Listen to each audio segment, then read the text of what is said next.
While I was touring, I was talking about proposing to you. This is, it was 4 years after actually starting to date each other. What took you so long? What was it that, did you want to wait for? There was a lot of things. I mean, I think a big part of it is just the fact that we were, building our lives.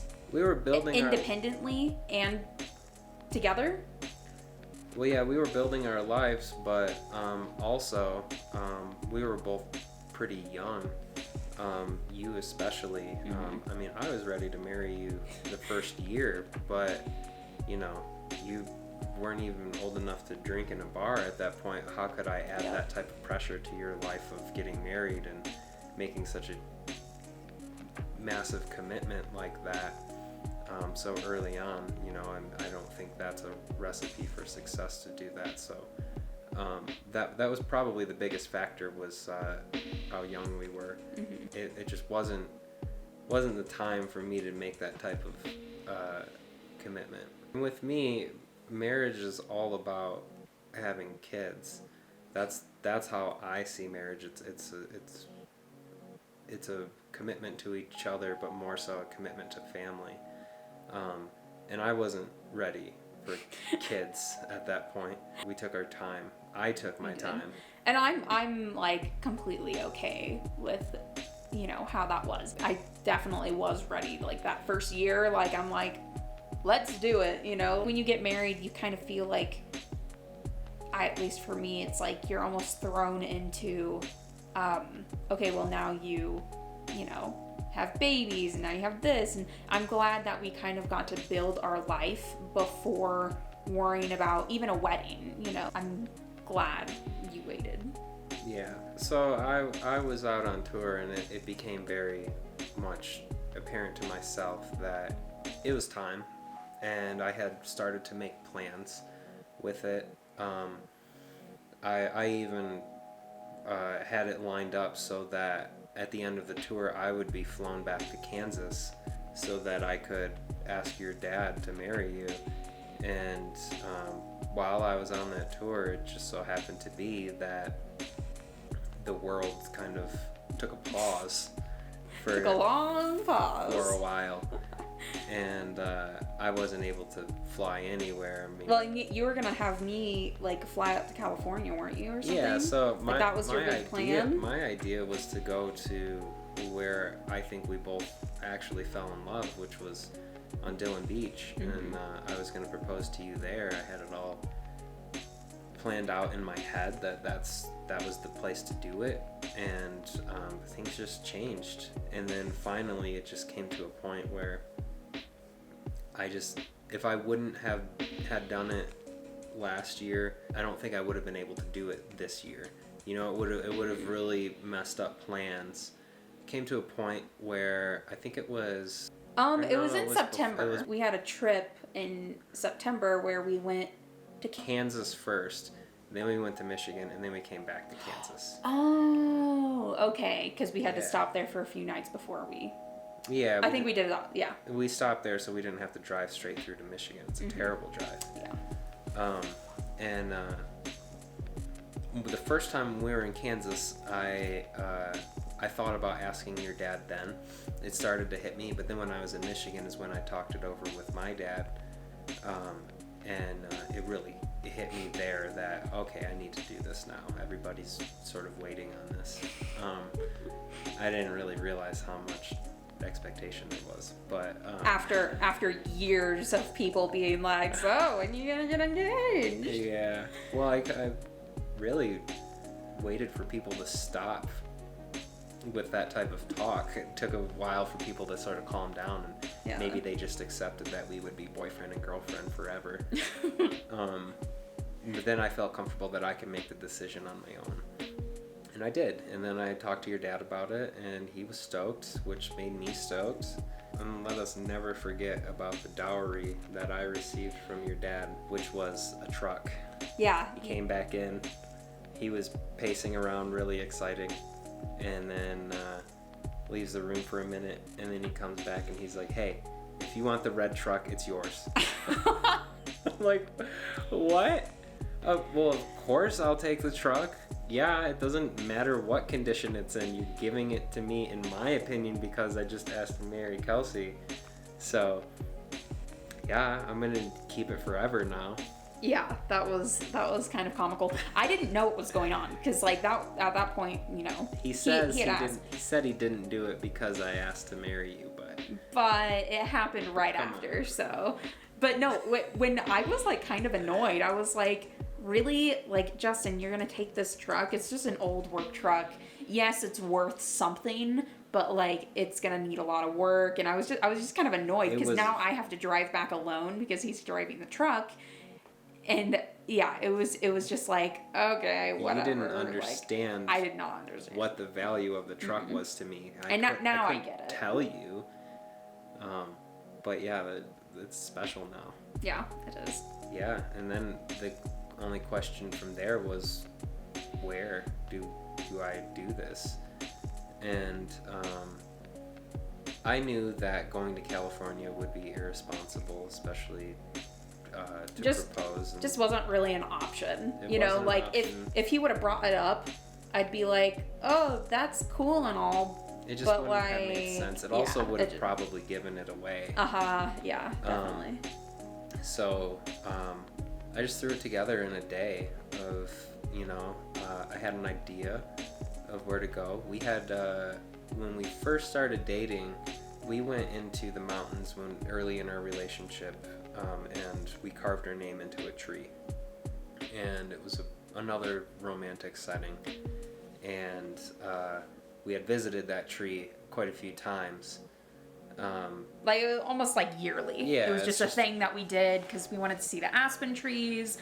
Might as well go see the tree. Yeah, so I was like, oh, well, that's a great place for a proposal. I decided that was it. That was where to do it. The day before that happened, I went and bought a ring. You had already told me you wanted to design your own ring. Mm-hmm. That's for any girls out there who want solid advice. That's a great way to take pressure off of the guy. But also I think it put a little pressure on you because you didn't really know how to propose to me without a ring. We had discussed it and like, well, how can I, you know, propose to you if I don't have a ring? You know, what am I gonna do? And I just told him, I'm like, you can propose with a, you know, a ring out of a 99-cent coin machine thing. Like, so I don't care. That helps take the pressure off too of like, okay, well, it doesn't matter how I do it as long as I do it. The rest will fall into place. So I went to Jared, the Gallery of Diamond. And as a guy, when you go into a jewelry store and you say you're there to pick out an engagement ring, everybody is up your ass who works there. All the staff, the cleaning person, the people there just going to buy necklaces. Everybody is giving you the attention, and it's terrible. And fortunately, there was a pretty down-to-earth guy there who sort of helped push everybody away, and just the two of us could work on it. And there were people bringing random rings up to us, and you know, I was getting a little snappy at a certain point where I was like, they kept on bringing out all this jewelry and like, actual engagement rings, and I like, after explaining to them that this isn't the actual ring, it's just a placeholder. I was like, it doesn't have to be an engagement ring. And that's when the guy it clicked in his head what I was saying, that I wanted to be cheap. So he brought out their clearance selection, which was perfect, and honestly, they looked better than all of the other engagement rings. And there were very few limitations I had, was that it had to be rose gold and had to be a ring. Those are the only two things. So he showed me one that was really nice, had a really nice stone on it, and it wasn't a diamond, which was perfect. It was on clearance, so it was like half off. Exactly what you want to get for somebody. Wasn't it somebody's ring that they were gonna get? Somebody else earlier in the day wanted to buy, he was like, they asked me to hold this ring for them, but if you want it, it's yours. That's so funny. And that helped sell it to me too. So I was like, yeah, I'll take it. Went to Michael's or Hobby Lobby, one of the two, and bought a better box, because the box they gave it to me in was like super cheesy. It said Jared on it. I hate that. Yeah. I just wanted a box that said nothing. So I bought a box that did say nothing on it. And right after that, I called a hotel downtown that I had searched in my car, went and bought roses, champagne, all of that, took it to the room, and I'm racing to do this because I was working that morning. So you got the ring and the hotel and everything all in one day? No, or was I it got the day before? Or? I got the ring the day before. Okay. And then the next day, I went into work in the morning, and when I left, that's when I set up the hotel room. I was wearing the ring all day, and wearing it. I was wearing it on my pinky. Really? Uh-huh. I didn't know that. Yeah. So you wouldn't lose it? No, just so it was on my mind. I think I asked you the day before, hey, do you want to go hiking after work? See the aspen trees. I hear they're starting to change in the mountains. It was fall time. So we went out there, tried to make it as low key as possible. I had no idea. Yeah. I had no idea. So we pulled up to the trail. I was putting on my shoes in the car, and Justin was standing outside the car, and I thought that was like, I don't know, I just thought that was a little weird. And for just a split second thought, I was like, is he gonna propose? And then it was just a blip. It was like, and then, nah, he's not gonna. You know, like it was just, completely oblivious. Mm-hmm. You know. So we find the tree. It's right on the trail. And I'm like, hey, let's get a picture. So there's nobody around at that point. There's people on the trail, but they're not close to us. And I set my phone down on the ground, put a timer on it for 10 seconds. Mm-hmm. And I think you're just fixing your hair, getting ready for a picture. Completely normal to me. That did not, faze me at all. So the timer's on, and I know in the next 10 seconds I've got to make this happen. And in my mind, I'm like, I was about ready to be like, okay, Justin, you stand here, I'll stand here, and we'll do the, I was like ready to direct, basically. Uh-huh. And I get right down on one knee and ask you, will you marry me? And you're completely in a state of shock, and you say yes, and the picture is taken. I don't know when the picture was taken, if it was before or after you said yes. I think it took me a while to say yes, because I was like, so my, in my head, what was happening, like I was about ready to direct this picture, and Justin comes over and he gets down on one knee, and there's split second thoughts that are going through your head, and you're just trying to figure out what's going on. This is probably happening within like maybe 10 seconds. This is happening of like, you're figuring out what's happening. It's like, okay, he's on his knee, like he's proposing, he opens the box, and there's a ring in there with a colored stone, and I was like, is this a joke? And that was one of my thoughts. And then I'm like, no, like this isn't happening.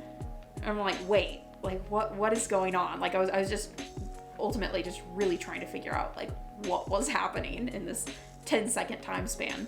Another thing that was happening is my vision was like on the outskirts, like getting dark and kind of like tunnel vision.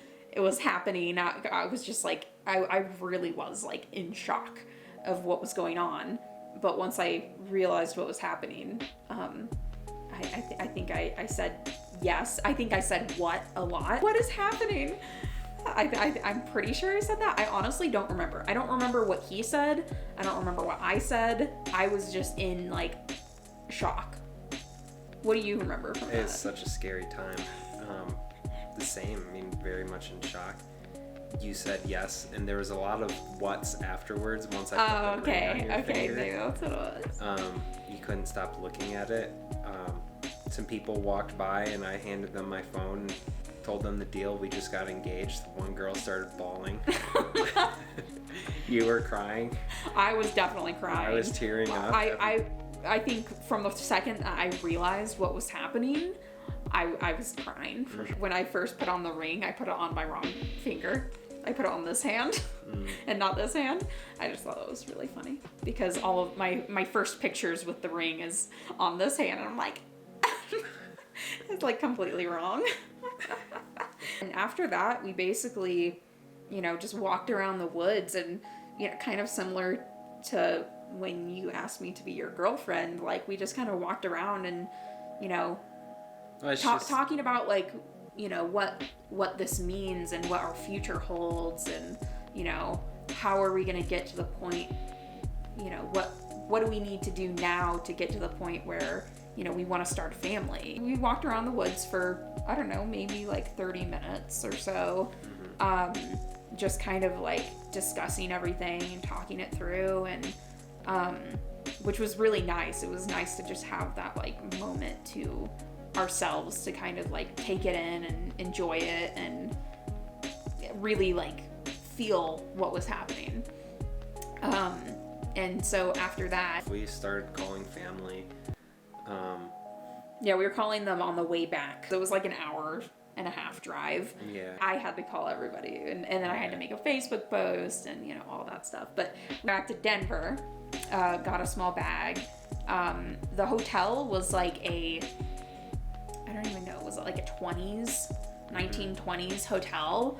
And so it was like super ornate, really pretty, just like very like classy hotel.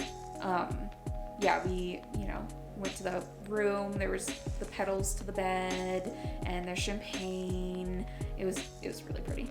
It was a very cute moment. Yeah, we got dinner there, and then a few days after that, we made an appointment to go design my ring that I have now. And it took, I think, about 2 months, maybe a little less, of planning and designing until I got my ring that I have now. And I love it. Yep. So yeah. Is there anything else? That's our story. Yep. That's the story of our engagement. Okay. Well, thank you. We've been talking for so long. I think that's cute. It's like an hour and a half. I know.